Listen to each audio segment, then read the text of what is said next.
up and welcome back to my channel. Now today I'm going to be giving a review for the slasher film I Know What You Did Last Summer. Now this is the fourth installment in the I Know What You Did Last Summer franchise, but it is a direct sequel to the first two films. Actually, I Still Know What You Did Last Summer, so it's actually right after that. Now this particular film, it takes place like almost 3 decades after the events of, what happened with the first two films. So it's like, I think specifically like 27 years. Now you have like a new cast of characters who come on board, and this time there's like another car crash or a car accident that is like covered up, and the friends who were involved in this accident happening, like they decided like just cover it up and leave it there. They keep it to themselves, like amongst themselves. They don't spread it around. But then like a year later, they started getting picked off like one by somebody who's claiming that they knew what they did last summer. So it's very similar to like, the events of the first film. Now I must admit, this film was much better than I thought it would be. I really had an entertaining time or a fun time with this particular film, because I like how it's like a legacy sequel, because I know that that's what they are calling these type of films, where like the original actors or actresses come back from like a previous film, and then but it is with like a new cast of characters, so they call it like legacy films, like legacy sequels. So I think that's pretty cool, because you do have like Jennifer Love Hewitt and Freddie Prinze Jr. who returned to their role, or some like the first two like I Know What You Did Last Summer films, so they are back in the film too as well.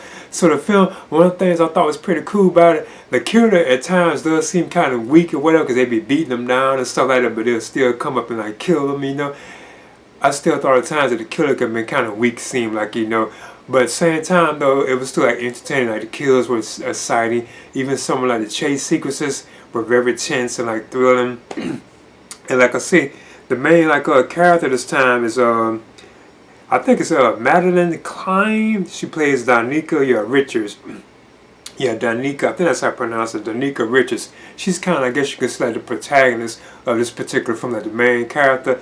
But you also have like other ones like Ava Brooks. You also have Teddy Spencer, like Teddy. You also have like other ones too. Like I said, I don't want to go into all of them. And like I say, Jennifer Love Hewitt does return as Julie James, and Freddie Prinze Jr. does return as Ray Bronson too, as well. Now there were also, and one of the things I thought was kind of interesting and kind of cool about this film, you actually have to watch it too. There are some like teasers, like there's some A's in the credits, like they're teasing like another one if you watch all the credits. And I was surprised, he's short, but I did hear that particular person was going to be in this film. I was like, whoa, they did show, so I was kind of a surprise.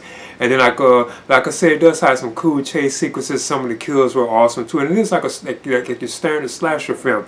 Now this was also directed by Jennifer Caden Robinson. I think that's how you pronounce her name. But yeah, I think it has some good pace moments in it too. And other than that, I know at times it's like a kind of drag, but the pacing was pretty cool. I like how the killer can just pop up out of nowhere and start attacking them and killing them. I thought that was pretty cool. I like how their faces got constantly hidden. And like I said, another thing that was a big surprise, probably the biggest surprise of this film, was who the killer turned out to be. I was like, whoa, that was like a shock, a surprise to me, who the actual killer turned out to be. Like, whoa, I didn't expect that, But overall, it was still, like I said, it was much better than I thought it would be. Like, like the like I said, it's like a lot of humor in it too, because at times, I'm not gonna joke, it's like it's trying to be funny. Like see like some of like the character like Teddy or whatever, played by I think Tyree Withers. Like his character has like a lot of humor in him, he's always like joking and being funny and stuff like that. But and there's also like some cool cameos in the film too as well. Like whoa, I couldn't believe like they gave a cameo to that particular person, like whoa, that was kind of like a surprise. But yet I was hearing rumors that these particular actors and actresses would be in the film, But I like what really made it stood out to me was like the strong connection to like the earlier two films from like the late 90s, because I remember seeing them in the theaters. Like I Know What You Did Last Summer and I Still Know What You Did Last Summer. I saw both of those like in the theaters. I remember seeing that, the first one in 1997, then I remember seeing I Still Know What You Did Last Summer in 98. I actually saw those in the theaters, and I can't believe it's been almost like 30 years since those particular films. So that's one of the things that kind of like be hitting me when I'm watching, like, wow, I can't believe how long it is. And you kind of feel it in the film too as well, that it's been like almost like 30 years, you kind of feel it in the film. But overall, there's like certain like nitpicky things I thought was kind of off with it. Like when the killers like killing like the victims, some of the victims that they were killing weren't like necessarily, they weren't even involved in the accident. They didn't want to involve when that particular accident happened like a year prior to the events of the film. They weren't even involved in that particular accident, but the killer still killed that particular individual. So I thought something was kind of off by that. like they were picking off people who weren't even involved in the accident. But I guess she was just looking at, you can look at it like they were just seeking revenge on anybody, you know, because I know some of the slasher films do be like that. They just go around killing everybody and then kill that specific person that was involved in whatever incident happened. They actually just pick up anybody who's just within that territory. Like, you just become a victim, you know. And then there was like another thing too, like the way the accident happened. Like I said, I guess this is kind of spoiler territory, but when the accident does happen, the way it happened, it's like it wasn't really like the kids' like fault that this had happened to them, you know. It wasn't really, like, really their fault the way it was happening. But they were trying to save the car from falling over, but it still fell over. So I thought stuff like that was kind of like, it was just something kind of off about that.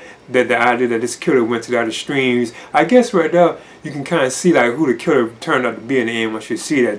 The idea that the killer went to that extreme because of what they did, and it wasn't really, you know, their fault really to like a certain extent, you know. But in the end, I Know What You Did Last Summer, this particular sequel, I must admit I really enjoyed it.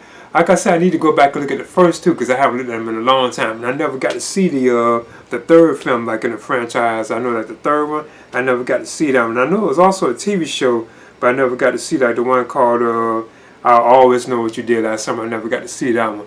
But in the end, this particular film, I'm going to give it a B-. And like I said, at times, I almost feel like it's a solid B, but no, I don't think it was really that good. But it does feel like it was really on that level. But it's just like certain nitpicky things, like I say, they kind of make it drop lower than that. But I'm going to give it a B-. And I would definitely recommend it for fans of like slasher films, and definitely fans of the I Know What You Did like Last Summer franchise. I'll definitely be y'all being for a treat for this one. I thought this was pretty entertaining, much better than I thought, seriously.